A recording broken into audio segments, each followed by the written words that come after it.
Mesdames et messieurs, bonjour. Je suis Pauline Ricard, je travaille à la Fédération nationale de protection civile en tant que coordonnatrice nationale des opérations.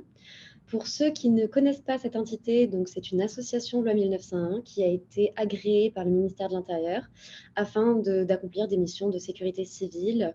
Notre phrase, donc notre laïus va être aider, former et secourir. Et nous sommes intervenus sur cette crise Covid à de nombreux égards. Donc la protection civile, pourquoi est-elle un acteur de la résilience collective et individuelle? Tout premièrement parce qu'elle travaille sur le long terme autant avec les autorités publiques et les États qu'avec les populations. Premièrement parce qu'elle accompagne toutes les entités publiques dans la formation, l'accompagnement de la rédaction de plans, comme par exemple les plans communaux de sauvegarde lors des mairies. On va également les accompagner et les former sur la gestion de crise. Sur la partie plutôt population, on va accompagner la population lors des formations de premiers secours, mais ces formations ne sont pas uniquement basées sur les gestes de premiers secours qu'il faut accomplir, c'est également une ouverture à la citoyenneté et plus généralement une mise en alerte des risques locaux et des bons gestes à avoir, les bons gestes citoyens. En effet, on considère à la protection civile, et comme dans toutes les autres associations agréées, que l'anticipation ne peut pas attendre. C'est quelque chose qu'il faut faire dès maintenant et ne pas repousser parce que le Covid est passé. Non, c'est à partir d'aujourd'hui qu'il faut anticiper la prochaine crise. Ensuite, nous intervenons pendant la crise, bien évidemment. Donc, lors de la crise Covid, nous sommes intervenus aux côtés des pouvoirs publics, que ce soit en renfort des SAMU ou des SDIS, mais également en renfort d'hôpitaux ou des EHPAD. Et puis, nous avons accompagné la population tout au long de cette crise par la distribution de produits de première nécessité, de masques comme de gants, mais également l'accompagnement contre l'isolement.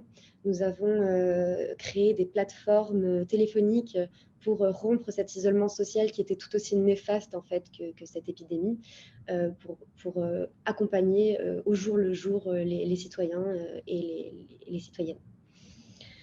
Nous accompagnons sur le troisième volet, donc le retour à la normale, bien évidemment.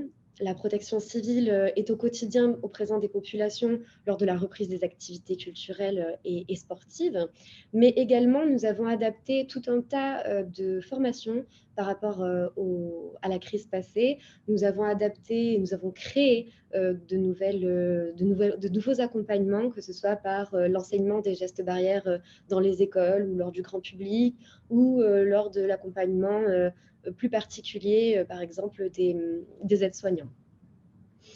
Lors du retour à la normale, nous accompagnons bien évidemment également l'État, que ce soit l'État auprès des préfectures ou des collectivités décentralisées, puisque, comme je vous l'ai dit, l'anticipation ne peut pas attendre et nous savons que le risque bactériologique ou virologique étant des risques principaux et que cette épidémie n'est pas un épiphénomène, mais plutôt un phénomène qui tend à se reproduire, bien que nous ne l'espérons pas. Et donc, il faut dès à présent travailler de concert avec les autorités sur un système inclusif des associations agréées de sécurité civile dans la santé et dans la gestion de la crise. Ensuite, cette crise a démontré plusieurs choses.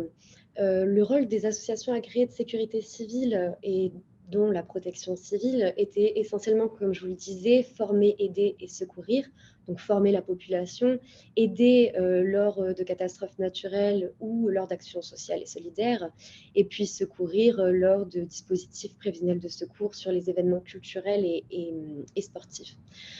Nous avons vu avec la crise Covid que reposer sur ce seul modèle-là n'était plus viable, puisque les formations et les dispositifs prévisionnels de secours ont été supprimés en 2020 et ont eu du mal à reprendre en 2021. Nous avons donc été obligés de différencier, de multiplier les actions.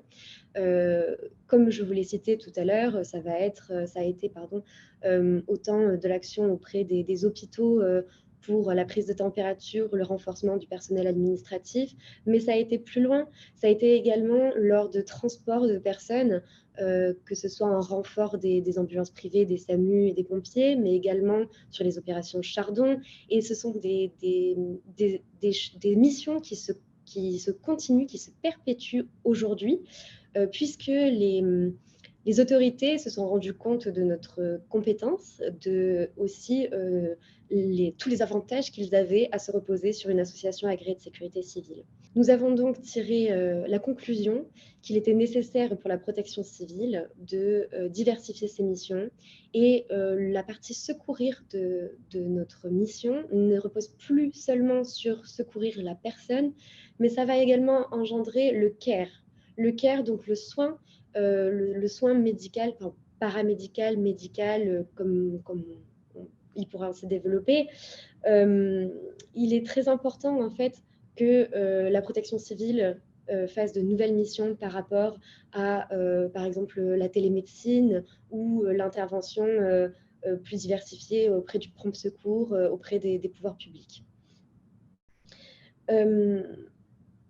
La résilience doit devenir notre corps de métier, et elle est notre cœur de métier, mais elle deviendra de plus en plus notre cœur de métier.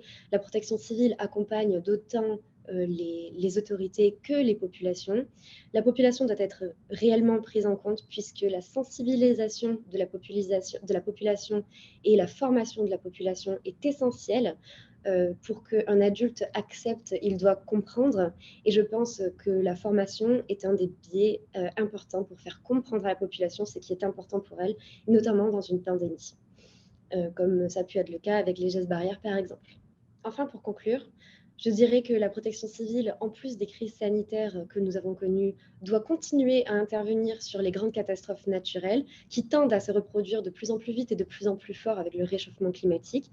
Nous travaillons chaque année et chaque jour avec le ministère de l'Intérieur et le ministère de l'Environnement sur la prévention de ces catastrophes et les actions que peuvent entreprendre les populations au sein de la protection civile. Je vous rappelle que la protection civile est constituée de 90% de bénévoles et que n'importe quel citoyen peut y adhérer et peut être formé. Je vous remercie pour votre attention.